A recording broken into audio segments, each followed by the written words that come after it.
j'en étais où moi? J'en étais à lâcher prise. Lâcher prise. Ah ouais, lâcher prise, c'est observer, c'est prendre le temps d'observer. Quand vous avez un punk à chien qui est dans la rue, bah, je peux vous assurer que si vous voulez savoir ce qui se passe dans la rue, c'est lui que vous allez voir. Parce qu'il y passe des heures immobiles à regarder, à observer. Et qu'est-ce qu'ils connaissent bien la rue, les punks à chiens? Ils connaissent bien les habitudes des gens. Ils savent reconnaître d'un jour sur l'autre qui fait ça, qui donne, pourquoi, comment et pourquoi. Et ça change beaucoup de choses. Observer, c'est arriver sur un espace nu ou pas nu, mais l'espace dont on a l'intention de faire son jardin, ça peut être un espace nu, mais c'est pas souvent le cas. Et de se dire, ok, bon, alors ça commence là, ça finit là. Le vent vient d'où? D'où est-ce que vient le vent dominant? Est-ce qu'il pleut ici? Est-ce que la terre est dure? Est-ce qu'elle n'est pas dure? Est-ce qu'il y a des saloperies dans le sol? Est-ce que c'est visible ou pas? Qu'est-ce qui pousse déjà là? Qu'est-ce qui fait que j'ai envie de me mettre là? Pour faire quoi? Où passent les animaux? Est-ce que les animaux passent? Est-ce qu'il y a des gens? Est-ce qu'il n'y a pas de gens? Et tout ça, c'est des informations qui ne peuvent pas se voir instantanément. C'est impossible. On ne peut pas réussir à aborder intelligemment un lieu si on ne prend pas le temps de le comprendre et de l'observer. Ça va être de voir ce qui se passe d'une saison à l'autre. Si vous n'allez pas laisser pousser votre pelouse jusqu'au mois de juin, vous n'allez pas voir les fleurs qui fleurissent qu'en juin. Vous n'allez pas voir les grandes graminées qui sont belles et finalement celle-là elle est un peu plus violette que l'autre, celle-là elle est un peu plus grosse et puis finalement c'est vachement bien. Il faut au moins un an pour assimiler un lieu. Et moi qui suis paysagiste, quand j'ai des gens qui me font venir en disant ok alors on voudrait faire ci, on voudrait faire ça et puis on voudrait que vous nous répondiez au truc, je leur dis bah ouais, on en reparle dans un an. Observez-vous, vous savez où vous allez vous quand vous allez dans le jardin? Donc éventuellement je les accompagne, je passe un petit temps avec eux pour leur expliquer comment comprendre, mais apporter des réponses immédiates c'est quasiment impossible. Ça c'est observer. Observer c'est vraiment aussi penser à la faune. Tiens, t'as oublié ton pins. Observer c'est aussi observer la faune qui va passer à tel ou tel moment. Et c'est pas négliger de regarder le tout petit, ça va être faire un trou dans la terre pour voir si ça s'absorbe ou pas. C'est vraiment important tout ça. Une fois qu'on a lâché prise et qu'on a passé du temps notamment à observer, on peut lâcher prise sur autre chose, mais je ne me souviens plus quoi parce que j'ai pas mon support visuel. Il est là. En tout cas, ça fait partie des choses. Il y a l'observation et il y a le...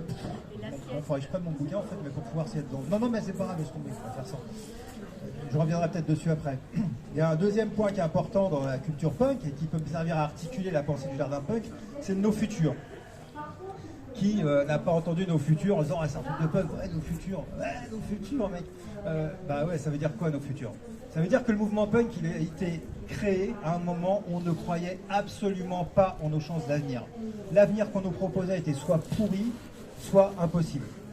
On était en train de quitter les 30 glorieuses, on voyait que les boulots qui apparaissaient c'était des boulots de merde, qu'on vivait dans des endroits de plus en plus moches, que c'était de plus en plus pollué, on avait les premiers chocs pétroliers, on n'avait plus du tout le plein emploi, on avait de la drogue dans nos cités, à ne plus en parler, à ne plus pouvoir...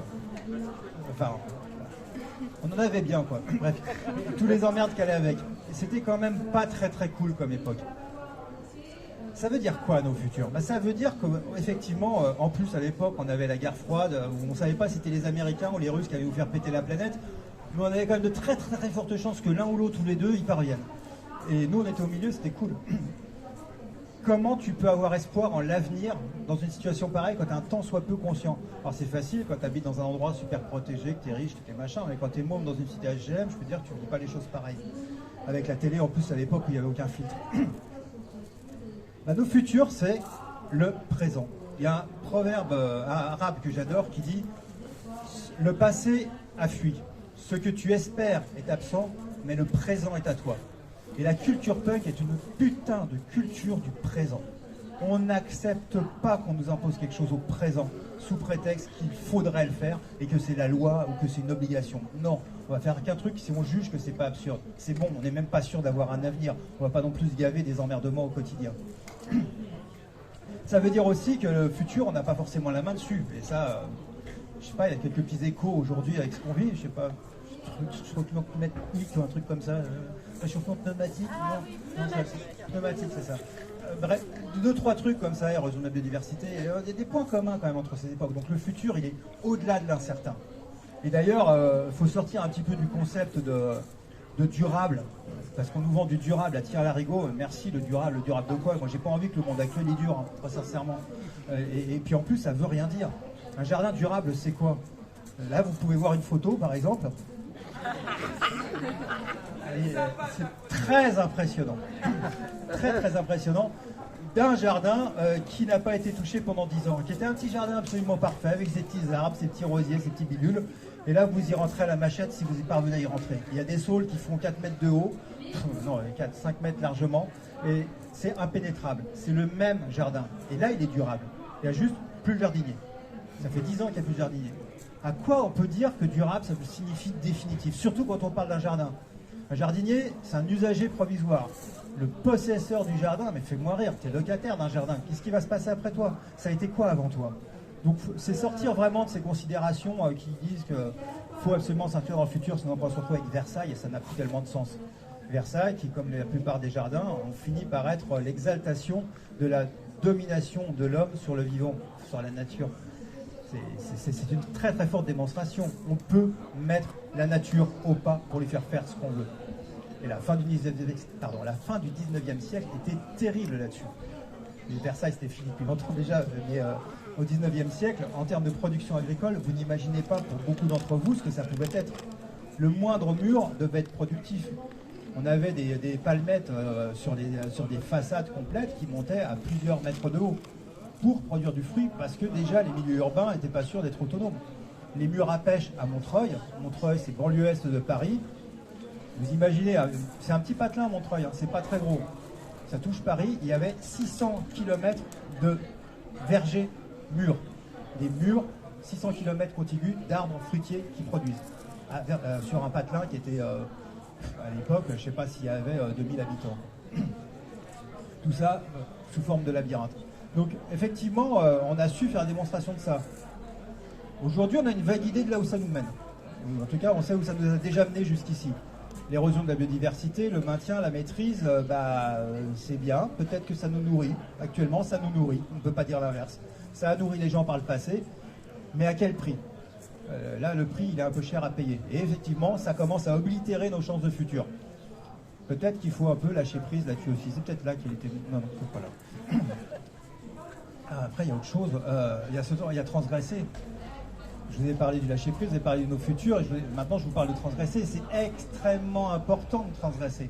Comment est-ce qu'on peut penser différemment si on ne transgresse pas?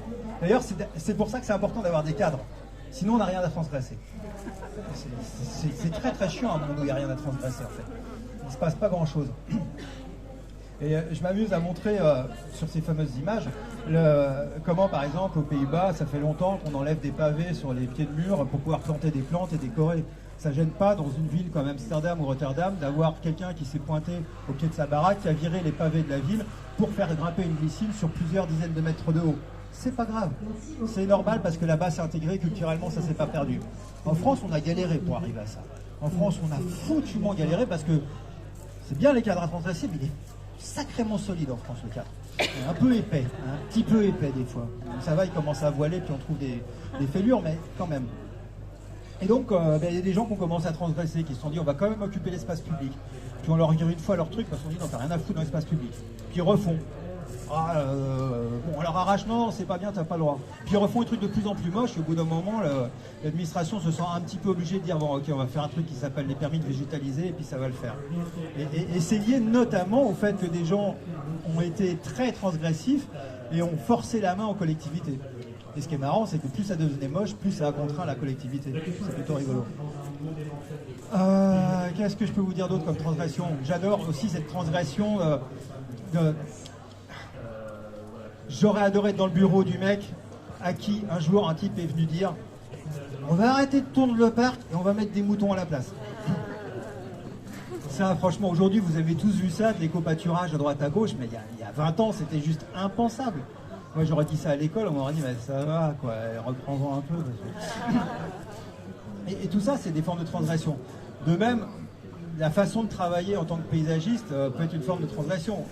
J'ai été très transgressif, ça nettoie dans les clients, il y en a un peu moins. Au départ, c'est un peu compliqué. Mais c'est pas grave. Quand je me pointe avec des chantiers qui sont pas du tout lissés, avec des bosses, au lieu d'avoir des trucs lisses, avec des plantes que j'ai gardées qui étaient des spontanées, en disant je vous plante pas des grosses plantes, je vous mets des graines et peut-être qu'il y en a qui vont sortir. Mais par contre, on va avoir respecté le cycle de l'eau chez vous, donc vos arbres, il n'y aura pas besoin de les arroser. Vos plantes, elles vont pas souffrir du premier été, le sol, il va pas être lissé, et la flotte, elle va mieux circuler. Les gens, ils ont intérêt à vachement avoir confiance en moi, ou j'ai intérêt à être persuasif, ou sinon c'est que je les ai vraiment drogués avant. En tout cas, c'est des petites formes de transgression qui ont l'air de rien, mais qui permettent d'avancer. Donc, ça fait partie. Je ne sais pas s'il y a un quatrième point, en fait, je peux en parler pendant longtemps. Non, après j'ai à peu près une cinquantaine d'exemples en photo. C'est super joli. L'imagination, ça va consister, par exemple, à se dire, ça commence souvent comme ça, hein, j'arrête de tondre. C'est le truc de base. Qu'est-ce que c'est con une tondeuse, purée.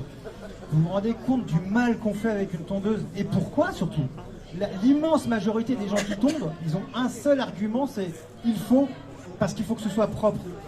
L'immense majorité, mais ça n'a absolument aucun sens aujourd'hui. C'est quoi le propre?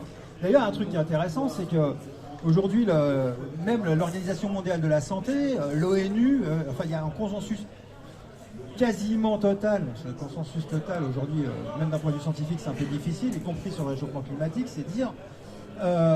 Mais le consensus global consiste quand même à dire que plus il y a de biodiversité, mieux c'est pour la santé humaine aussi. On a des tiens, je vous invite à regarder le documentaire de comment elle s'appelle, Marie-Monique Robin. Qui est née là, hein, qui est née en Deux-Sèvres. Voilà. Merci. Hein. Pardon. Ouais, Marie-Monique Robin, donc qui est quand même une femme qui se bat depuis des années pour faire comprendre les choses. Et comment s'appelle son dernier opus, La fabrique des pandémies. La fabrique des pandémies, où vraiment c'est très très clair à ce sujet-là. Merci. Merci Marie-Monique Robin, ça fait quand même quelques années qu'elle se bat pour faire sortir 2-3 choses comme ça. Mais en attendant, voilà, on sait que plus il y a de biodiversité, plus c'est simple pour la santé humaine parce que les pandémies se diffusent moins vite, parce que vous avez des freins divers, parce que vous avez un nombre d'espèces beaucoup plus important entre l'humain et la maladie potentiellement, donc moins de vecteurs, dérégulation des vecteurs, etc., etc. De même, cette diversité va apporter autre chose, c'est ce qu'on appelle notamment, et pas forcément justement la résilience, mais la résilience d'un milieu va être plus efficace. La résilience, c'est sa capacité d'une matière ou d'un milieu à résister à un choc brutal. Ça peut être la résilience d'un métal, quand on cogne dessus, on va voir comment il va résonner ou pas, si ça va faire une bosse ou pas, mais ça va être aussi quand on va faire une bosse à un milieu, par exemple en venant déverser les polluants, etc., comment ce milieu va s'en remettre. Et la résilience est toujours meilleure si on a une biodiversité de départ importante. Parce que forcément, il y aura une partie de la solution qui sera là. Même s'il y a une grosse partie de ce qui faisait ce milieu disparaît, il en restera encore pas mal, donc on a des chances qu'ils se recolonisent. C'est tout bête, mais purée, on passe quand même la tondeuse. Les gens passent la tondeuse, ils vont dépenser de l'énergie follement là-dessus, parce que mine de rien, ça a un coût. Alors c'était rigolo, tant que les gens allaient mettre de l'essence dedans et se rendaient compte combien ça coûtait, et là, avec l'augmentation des prix des carburants, ils se sentaient de plus en plus bêtes à aller faire le plein. Maintenant que c'est électrique et que vous avez des jolis robots automatiques qui viennent se recharger tout seuls chez vous, et vous savez plus combien vous dépensez. Et les gens se disent ça coûte cher l'électricité à la maison, ils ont juste oublié qu'ils ont une tondeuse à la noix qui vient tondre toutes les nuits leur gazon et puis les hérissons. Donc voilà, ça fait partie des façons dont on peut envisager le problème. Pas facile hein, sans mon support, purée je galère. Hein. Mais c'est pas grave, ça laissera plus de temps pour discuter. Merci.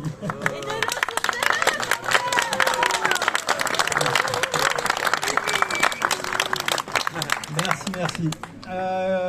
Donc là-dessus, qu'est-ce que je peux rajouter?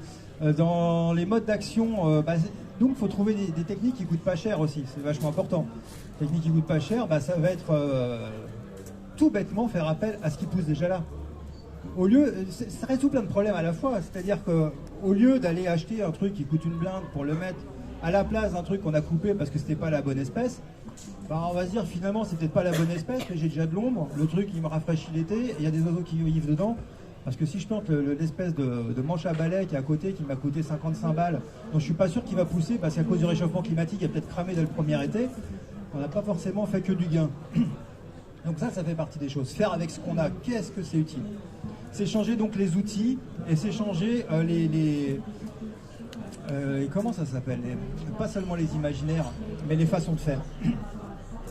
quand on commence à changer la façon de faire et qu'on se réapproprie les outils dont on dispose, ou qu'on réinvente la façon dont on va entretenir ou créer, ça simplifie beaucoup de choses.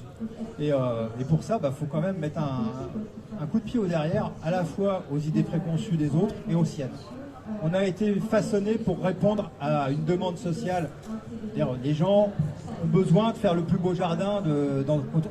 Première chose que font les gens quand ils achètent une baraque de lotissement, c'est qu'ils vont foutre un gazon, un arbre joli, 2 rosiers, éventuellement un arbre fruitier pour ceux qui sont les plus ambitieux.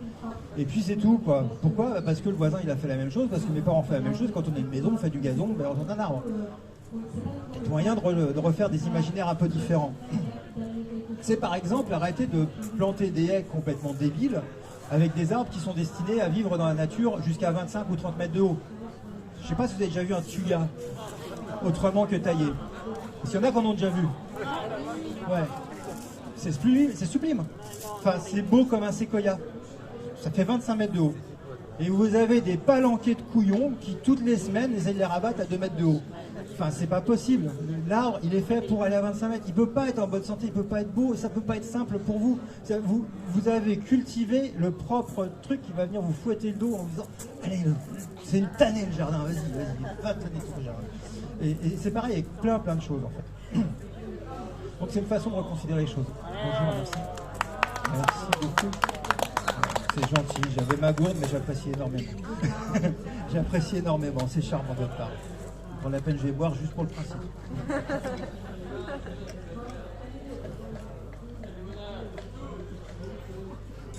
En fait, c'est une dame à qui je casse les oreilles et c'est du poison.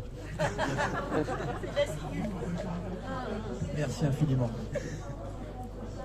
Où j'en étais. Donc ouais, dans les méthodes qui coûtent pas cher, il y a ça déjà à faire avec l'existant et croyez-moi que l'existant, il y en a. Il suffit de laisser un terrain nu, enfin, vous allez dans un terrain vague et vous allez bien voir tout ce qui pousse, c'est un truc de fou. Il y a Gilles Clément, le grand paysagiste très connu, très sympa, que je connais depuis peu et dont je connais le travail depuis peu. Par choix, j'ai choisi de ne jamais lire le travail de Gilles Clément et de faire attention de ne jamais voir ce qu'il faisait, parce que j'avais peur que ça m'empêche d'avoir ma propre pensée. C'est un petit peu comme quelqu'un qui commencerait la peinture en allant voir Van Gogh. Enfin, c'est bon, j'arrête. Et quand je l'ai rencontré la première fois, je lui ai dit ça, il m'a dit c'est ce que je dis de faire à tous mes étudiants. C'est super. Il est adorable ce mec. Au-delà d'être intelligent, il est en plus adorable. Mais qu'est-ce qu'il a fait d'ailleurs? Pourquoi je parlais de lui? Éloge des simples. Pardon, j'ai pas entendu. Éloge des simples. Non, ça j'ai pas lu. Mais non, c'est pas ça. Qu'est-ce que je... Oui, non, mais c'est pas ça. J'étais sur autre chose. Qu'est-ce que j'avais dit juste avant? Parce que je me suis odieusement auto-interrompu. Personne suit en fait. Je pourrais dire n'importe quoi. T'as raison, on va chanter. Allez, on chante. Pardon? Les terrains vagues. Ouais, alors pourquoi je parlais de lui? Mais c'est pas grave, ça va revenir. Les invasifs. Les murs et terrains vagues. Bon, bref, un terrain vague, vous savez... Ah oui, c'est ça. Je l'ai. Je l'ai entendu récemment, je ne sais plus à quelle occasion, parler du jardin. C'est pas lui que j'ai entendu, c'est quelqu'un qui me rapportait ses propos. De jardiner par soustraction. Vous regardez tout ce qui pousse et vous enlevez ce dont vous n'avez pas besoin. Voilà, ça paraît pas grand-chose, hein. En fait, c'est pas grand-chose, effectivement. Mais ça marche super bien. Aujourd'hui, planter, les paysagistes le savent tous. Tous les décideurs paysagistes, tous les concepteurs paysagistes savent que quand ils plantent un arbre, ils ne sont pas sûrs qu'il va survivre. Plus que jamais.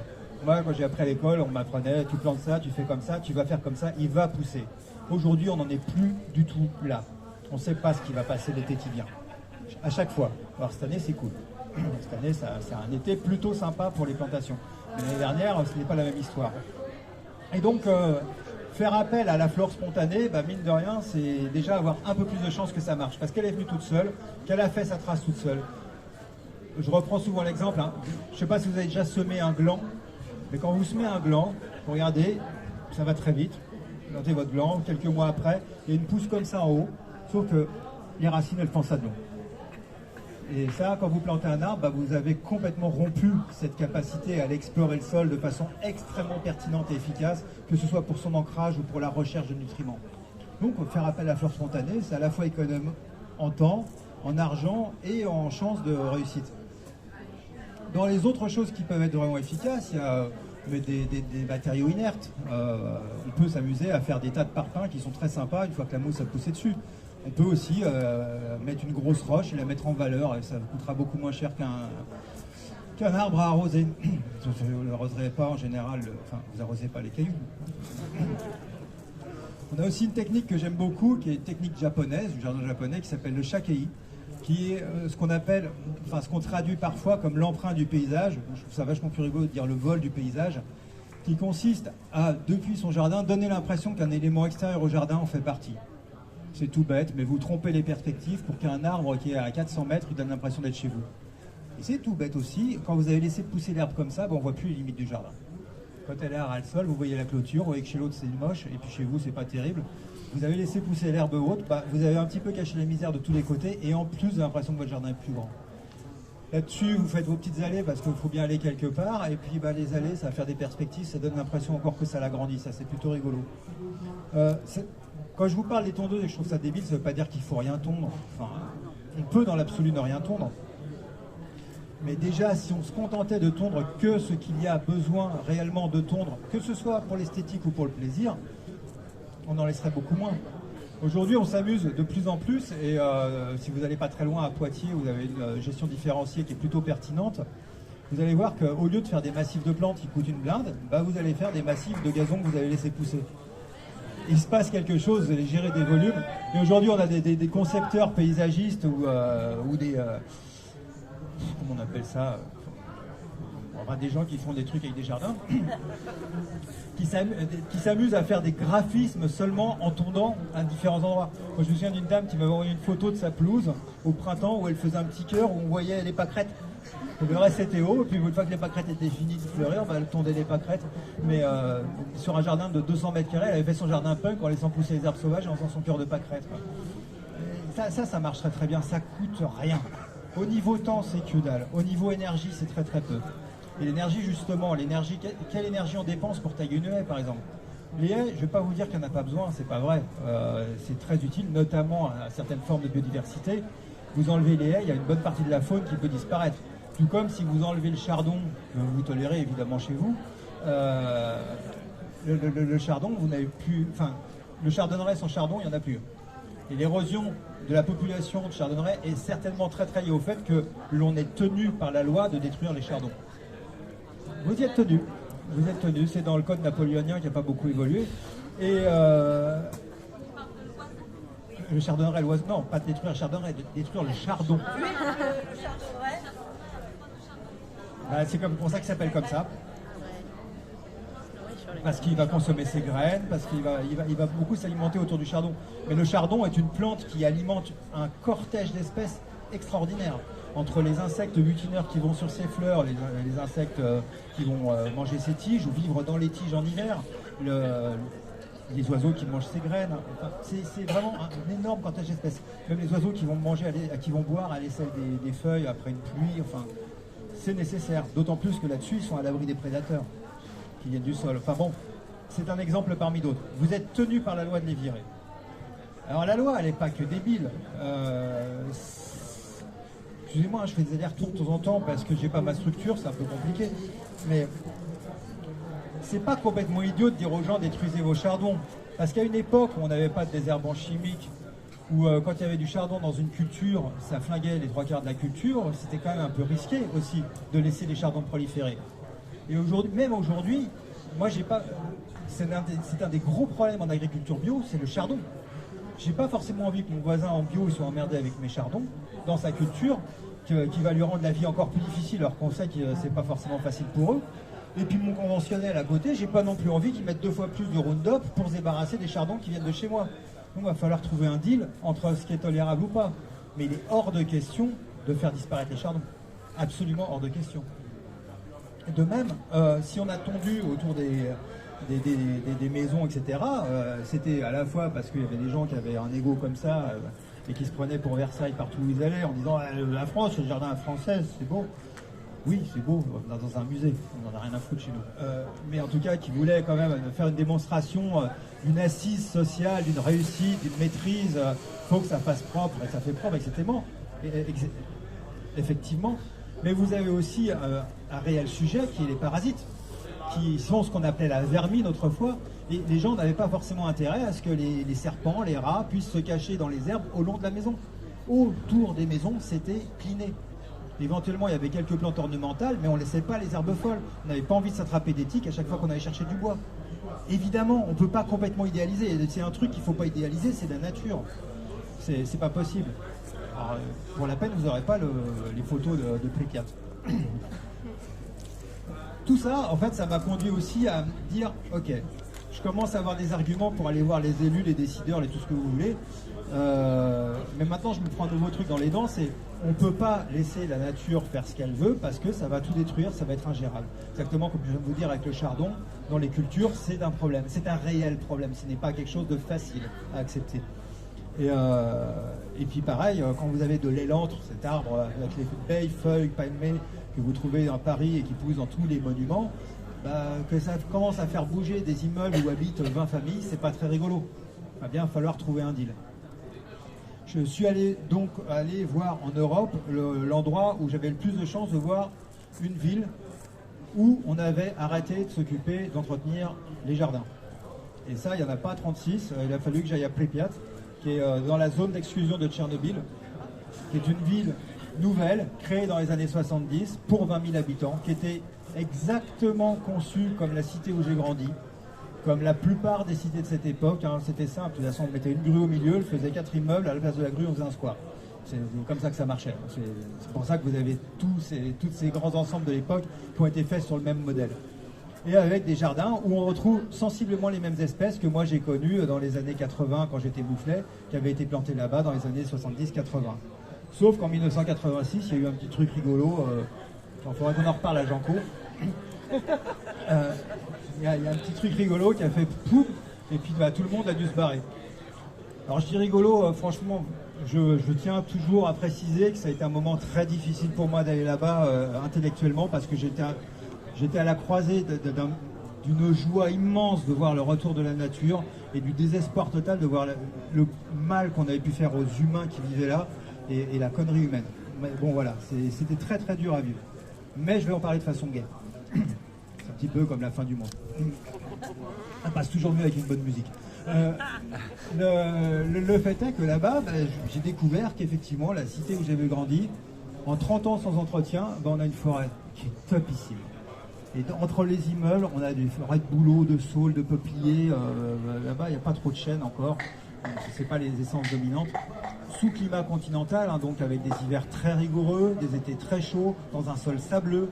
Donc on n'est pas dans une situation idéale, même s'il y a de l'eau pas loin. C'est d'ailleurs pour ça qu'on a foutu une centrale par là, et que la nappe est vraiment très près de la surface.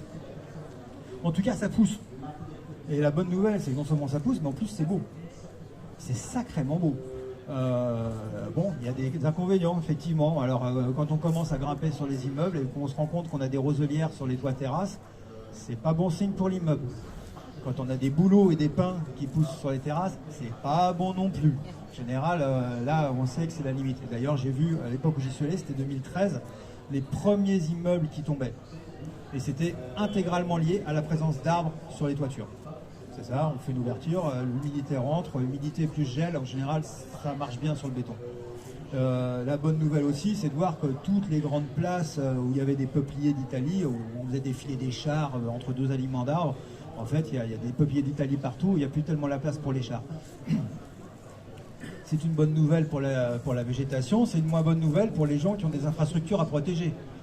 On parle des réseaux qui sont en dessous, de l'eau, de l'électricité, de la téléphonie ou de tout ce qui peut ressembler à ça, ou le gaz, c'est plus rigolo le gaz parce que ça pète. Tout ça, c'est vraiment des données qu'il a fallu que j'intègre. Pareil, des espaces sauvages, comme des grands étangs, des grands bassins, qu'ils soient de refroidissement ou pas, c'est pas l'idée. Il y avait des grands bassins qui ont été entièrement comblés par la végétation. Des plantes qui sont considérées comme enfin qui ne sont pas considérées, qui sont sur la liste rouge des espèces menacées, comme la châtaigne d'eau ou l'aloès d'eau, qui sont des plantes qui vont faire beaucoup de petits, qui vont proliférer énormément et qui sont des plantes flottantes, ancrées ou non au fond de l'eau, recouvrent intégralement des plans d'eau. Moralité, il n'y a plus un poisson dedans. Soyons clairs, les canards peuvent plus y rentrer, même les canards plongeurs, la plupart des oiseaux ne peuvent pas y pénétrer, tous les poissons sont morts. C'est un processus 100% naturel. Vous ne connaissez pas d'étang qui ne soit pas parmi tous les étangs que vous connaissez, vous n'en connaissez aucun de naturel. Ça n'existe pas. Si vous voyez un étang avec de l'eau, c'est qu'il y a des humains derrière qui le gèrent. Parce que le processus naturel est le recouvrement de tout ça par de la végétation, tôt ou tard. Et puis quand c'est ça, vous avez une jolie zone humide, mais recouverte de végétation. Et éventuellement, il arrive un gros incident, un glissement de terrain, une inondation énorme, un météorite, un truc dans le genre. Et là, une mare réapparaît. La plupart des mares qui sont naturelles sont issues de l'abattage d'arbres par une tempête. L'arbre tombe, vous avez un trou, et c'est l'endroit où tous les crapauds de la forêt vont venir se reproduire. Enfin, les grenouilles rousses, les différents autres batraciens, ou les flaques d'eau. Donc tout ça, en fait, c'est reconsidérer aussi l'imaginaire autour de la nature, de sa bienveillance. Il n'y en a pas. Soyons très clairs, la nature n'est pas bienveillante, la nature est point. La nature n'est pas notre ami, on n'est pas « Ah, c'est super, gentil, il peut se passer que des choses bien si on laisse tout pousser. » Oui, si t'es un moustique, peut-être. Et encore. C'est jusqu'à ce qu'un oiseau te bouffe. Mais en tout cas, reconsidérer aussi que, effectivement, ne rien faire, c'est pas forcément la solution, c'est pas possible. Enfin, c'est pas possible dans les milieux qui sont habités par l'homme. Après, on peut sanctuariser des zones et on dit c'est une zone naturelle, on n'y touche pas.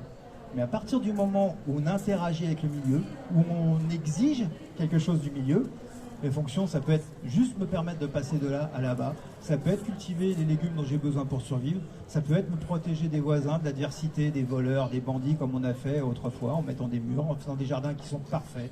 La représentation du paradis selon les Arabes, c'est ça le jardin. Un carré, et puis dedans, on essaie de mettre tout ce qu'on aime et qu'on trouve beau et qu'on va préserver de toute l'adversité. Mais à partir du moment où on commence à interagir, il va falloir entretenir. Il n'y a pas de mystère, même si c'est un minimum. Et donc, moi, toute ma quête autour de tout ça, ça a été de trouver comment faire ça le moins possible. Et plus ça va, plus je m'efface. Et plus c'est difficile intellectuellement d'agir, parce que je me rends compte qu'à chaque fois que j'agis, je fais de la merde. Et pourtant, Dieu sait que je me donne du mal. Comme les pigeons. Non, mais c'est très difficile, en fait, d'accepter qu'on n'est pas forcément, même en tant que paysagiste, capable de faire les choses vraiment bien jusqu'au bout. On ne sait pas faire. On n'a pas les modes de vie qui le permettent, on n'a pas les besoins qui le permettent. Les milieux sont déjà très fortement dégradés dans certains cas, pas toujours, mais en général ils le sont. On va pas vous faire le topo sur l'état de la planète et l'état de la France et l'état de l'Europe. Mais en tout cas, chaque interaction est potentiellement négative. Mais tout comme va l'être celle de n'importe quel animal. Dans les très très belles photos que je vous montre, elle était jolie la vache. Toi qui l'as vu la vache tout à l'heure. Elle était magnifique. Une magnifique vache en train de brouter de la ronce. Parce qu'il y a des races robustes de vaches qui sont capables de brouter de la ronce. Et dessus, il y a écrit paysagiste anarchiste. J'ai dû mettre autre chose en plus, mais bon, c'est pas grave. Ah oui, non, c'est paysagiste, c'est landscape designer. Anarchiste, voilà. Paysagiste anarchiste. Parce que derrière, je montre une photo de paysage qui est absolument somptueux et où le seul paysagiste, c'est les vaches. C'est-à-dire que vous avez un milieu où il y a une clôture autour, on a lâché des vaches et c'est génial, c'est beau. Il y a des arbres en fleurs, il y a des perspectives, il y a des plantes qui poussent partout, il y a une diversité dingue, juste parce qu'il y a des vaches, pas trop, juste ce qu'il faut, mais elles font vachement mieux le boulot que moi. Et à chaque fois que je me mets à faire un jardin, je pense à ces vaches qui font un super taf, je pense à tous ces différents facteurs naturels ou environnementaux qui font que le paysage peut être beau. Je vais vous poser une question. Est-ce que ça vous est déjà arrivé, ne serait-ce qu'une personne a le droit de lever la main, d'arriver dans un endroit sauvage ou ensauvagé et de vous dire « purée, c'est moche ». Jamais. Combien de fois ça vous est arrivé devant un jardin? Combien de fois? Voilà, vous pouvez tous lever la main, je pense. C'est le truc qui est dingue quand même. C'est que moi, je fais un métier qui consiste à faire des choses belles, alors qu'en fait, il y a plus de chances que je fasse des choses pourries que de laisser faire. Donc je crois que je peux m'arrêter là en fait, parce que le reste c'est du spectaculaire et ça passe pas à l'image.